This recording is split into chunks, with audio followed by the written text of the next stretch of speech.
गो हाथ में जुम्बिश नहीं आंखों में तो दम है, रहने दो सागर व मीना मेरे आगे। होगा कोई ऐसा भी जो गालिब को न जाने, शायर तो वो अच्छा है पे बदनाम बहुत है। यूं तो दुनिया में सुखनवर हैं बहुत ही अच्छे, कहते हैं कि गालिब का है अंदाज बयां और। या रब वो समझे हैं ना समझेंगे मेरी बात, दे दिल उनको जो ना दे मुझको जुबां और। तेरे वादे पर जिए हम, ये बात झूठ जानना कि खुशी से मर न जाते अगर एतबार होता। मैं तुम्हारे पास आया, तुमने मुझसे वादा किया कि तुम घर वापस जाओ और मैं तुम्हारे घर पे आऊँगा। मैं खुशी से चला गया और ज़िंदा रहा, क्योंकि ये मैं जानता था कि तुमने ये मुझसे झूठ बोला है। अगर ये सच होता तो मैं खुशी से ही मर जाता कि मेरा महबूब मेरे घर को आ रहा है, लेकिन तुमने मुझसे झूठ बोला, मैं ज़िंदा बच गया। ये इस शेर की मीनिंग है। हुए जो हम रुसवा हुए क्यों ना गर्क दरिया, ना कभी जनाजा उठता ना कहीं मज़ार बनता। निकलना खुल्द से आदम का सुनते आए हैं, लेकिन बहुत बेआबरू होकर तेरे कूचे से हम निकले। हज़रत आदम अलैहिस्सलाम को जन्नत से निकाला गया, उनको बेआबरू करके ज़मीन पे भेजा गया, लेकिन जब तुमने मुझे अपने घर से निकाला तो वो बेइज्जती ज़्यादा थी, मैं उनसे भी ज़्यादा बेआबरू हुआ। यह है मिर्ज़ा असदुल्लाह खान गालिब। जब उनके ऊपर एक कोर्ट में केस चलाया गया, जो कर्जा उन्होंने लोगों से लिया था वो अदा ना कर पाए, तो चीफ जस्टिस दिल्ली के सामने वो केस पेश किया गया। और जब मिर्ज़ा असदुल्लाह खान गालिब से पूछा गया कि आप क्या कहेंगे इस कर्ज के बारे में, तो उन्होंने फरमाया, मुफ्त की पीते थे मैं और समझते थे रंग लावेगी हमारी फाका मस्ती एक दिन। चीफ जस्टिस दिल्ली ने वो केस डिसमिस करके अपनी जेब से पैसे निकाल के कर्जदारों को दे दिए। ये थी गालिब की ज़बान की हम आहंगी और उनके अल्फाज की तेज़ी। मिर्ज़ा असदुल्लाह खान गालिब जब अपने घर को वापस पहुँचे, नाकाम होकर वापस पहुँचे, तो उनकी बेटे की वफ़ात हो चुकी थी। पहले ही दुनिया के गम उनके लिए बहुत ज़्यादा थे, ऊपर से उनके छोटे से बेटे की जुदाई। तो जब वो मायूस होकर अपने बेटे की कब्र के पास बैठे, तो उनके हरदिल अजीज़ दोस्त मुफ्ती सदरुद्दीन नाज़ुरदा, जो चीफ जस्टिस दिल्ली थे, उन्होंने उन्हीं का ये शेर पढ़ा कि जान दी हुई उसी की थी, हक तो यूं है कि हक अदा न हुआ। बाजी चाहे अतफाल है दुनिया मेरे आगे, होता है शबे रोज़ तमाशा मेरे आगे। ये पूरी दुनिया बच्चों के खेलने का मैदान है। मैं हर रोज़ देखता हूँ कि कई तमाशे मेरे आगे होते हैं। जब उन्होंने दिल्ली में पहली बार एक मुशायरे में अपने शेर पढ़े और लोगों ने उनको सपोर्ट नहीं किया, उनके शेरों को वो समझ नहीं पाए, तो उनको बेइज्जत करके वहाँ पे वो रखना चाहते थे। लेकिन मिर्ज़ा असदुल्लाह खान गालिब वहाँ से चले गए और जब गुस्से में घर को आए तो उन्होंने अपनी बेगम से कहा कि ज़रा प्याला और बोतल मंगवा दो, मैं पीना चाहता हूँ।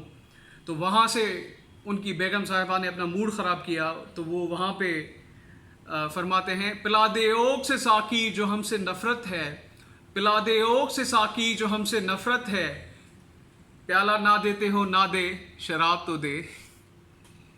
है जुम्बिशे लब अगर तो तमाम कर हमको, है जुम्बिशे लब अगर तो तमाम कर हमको, भूसा ना देते हो तो ना दे, मुँह से कहीं जवाब तो दे। He was really an amazing man. Like William Shakespeare, Mirza Asadullah Khan Ghalib ने एक अनसर्टेनिटी ऑफ लाइफ भी अपने शेरों के अंदर बयान किया है। जैसे विलियम शेक्सपियर का एक शेर है, to be or not to be that is a question. ये एक डिलेमा ज़िंदगी का बयान कर रहा है कि मैं कहाँ पे जाऊँ, यहाँ भी रास्ता नहीं वहाँ भी नहीं। तो ये इंसान अपनी ज़िंदगी के अंदर ये महसूस करते हैं। लेकिन मिर्ज़ा असदुल्लाह खान गालिब ने काफ़ी ज़बरदस्त तरीके से इसी सेम सिचुएशन को बयान किया है। ईमां मुझे रोके है जो खींचे है मुझे कुफ्र, ईमां मुझे रोके है जो खींचे है मुझे कुफ्र, काबा मेरे पीछे कलीसा मेरे आगे। पीछे मेरे काबा है, वो मुझे पीछे खींच रहा है, आगे कलीसा खींच रहा है, मैं बीच में फंसा हुआ हूँ। तो इस तरह की सिचुएशन बहुत अजीम शायरों की शायरी के अंदर बयान होती है। भले वो अपने बारे में ही बात करें, لیکن جب آپ ان کے شعر پڑھیں گے تو آپ کو یہی لگے گا کہ وہ آپ کی دل کی ترجمانی کر رہے ہیں. ہاں وہ نہیں خدا پرست جاؤ وہ بے وفا سہی، ہاں وہ نہیں خدا پرست جاؤ وہ بے وفا سہی، جس کو ہو دین و دل عزیز اس کی گلی میں جائیں کیوں. جلا ہے جسم جہاں دل بھی جل گیا ہوگا، جلا ہے جسم جہاں دل بھی جل گیا ہوگا، قریتے ہو جو اب یہ جستجو کیا ہے، قریتے ہو اب راہ یہ جستجو کیا ہے. غالب نہ کر حضور میں تو بار بار عرض، ظاہر ہے تیرا حال سب ان پر کہے بغیر. یہ مرزا اسد اللہ خان غالب نے شعر کہا تھا جب انہیں کچھ ان کے ریلیجس دوست کہتے تھے کہ تم دعا مانگا کرو اور بار بار خدا سے یہ التجا کیا کرو کہ تمہارے مسئلے حل ہو جائیں. تو ان کا جواب مرزا اسد اللہ خان نے غالب صاحب نے ان کو جواب دیا کہ خدا کو تو سب معلوم ہے، اور میری دعا کرنے سے وہ میرے مسئلے حل تھوڑی کرے گا، وہ تو پہلے ہی جانتا ہے اور وہ میری دعا کرنے سے پہلے ہی میرے مسئلے حل کر دے گا. تو ایسے تھے مرزا اسد اللہ خان غالب. آہ کو چاہیے ایک عمر اثر ہونے تک، کون جیتا ہے تیرے زلف کے سر ہونے تک. عاشقی صبر طلب اور تمنا بے تاب، عاشقی صبر طلب اور تمنا بے تاب، دل کا کیا رنگ کروں خون جگر ہونے تک. ہم نے مانا کہ تغافل نہ کرو گے لیکن، ہم نے مانا کہ تغافل نہ کرو گے لیکن، خاک ہو جائیں گے ہم تجھ کو خبر ہونے تک. مرزا اسد اللہ خان غالب بے شک اردو اور فارسی زبان کے بہت بڑے شاعر ہیں. تو یہ کچھ collection of poems Mirza Asad Ullah Khan Ghalib کے دیوان غالب سے تھی جو میں نے آپ کے ساتھ شیئر کی. اور ایک اور ان کا واقعہ جو مرزا اسد اللہ خان کی جینیسنیس کو بیان کرتا ہے، تو وہ آپ سے شیئر کرنا بہت ہی لازم اور مظلوم بات ہے. ایک بار جب مرزا اسد اللہ خان غالب کو دلی دربار کے اندر انٹری نہیں مل رہی تھی اور شیخ ابراہیم ذوق جو ان کے مخالف تھے اور وہ انچارج تھے مشاعرہ کے اور وہ بادشاہ ظفر دوم کے استاد بھی تھے، تو ان کی مرضی کے علاوہ مشاعرے میں کوئی بھی آ نہیں سکتا تھا. تو ایک بار مرزا اسد اللہ خان کی گلی کے سامنے شیخ ابراہیم ذوق جا رہے تھے، تو مرزا اسد اللہ خان غالب نے ان پہ طنز کیا کہ بنا ہے شاہ کا مصاحب پھرے ہے اتراتا، بنا ہے شاہ کا مصاحب پھرے ہے اتراتا. مطلب بادشاہ کا ساتھی ہے، اب شہر میں ننگا گھوم رہا ہے لیکن اس کی عزت ہے. کیوں؟ کیونکہ بادشاہ کا ساتھی، اس کی اپنی کوئی حیثیت نہیں. یہ بات جا کے بادشاہ کے دربار میں گئی. اب یہاں اگر یہ بات ثابت ہو جاتی تو مرزا اسد اللہ خان غالب کا سر قلم ہو جاتا.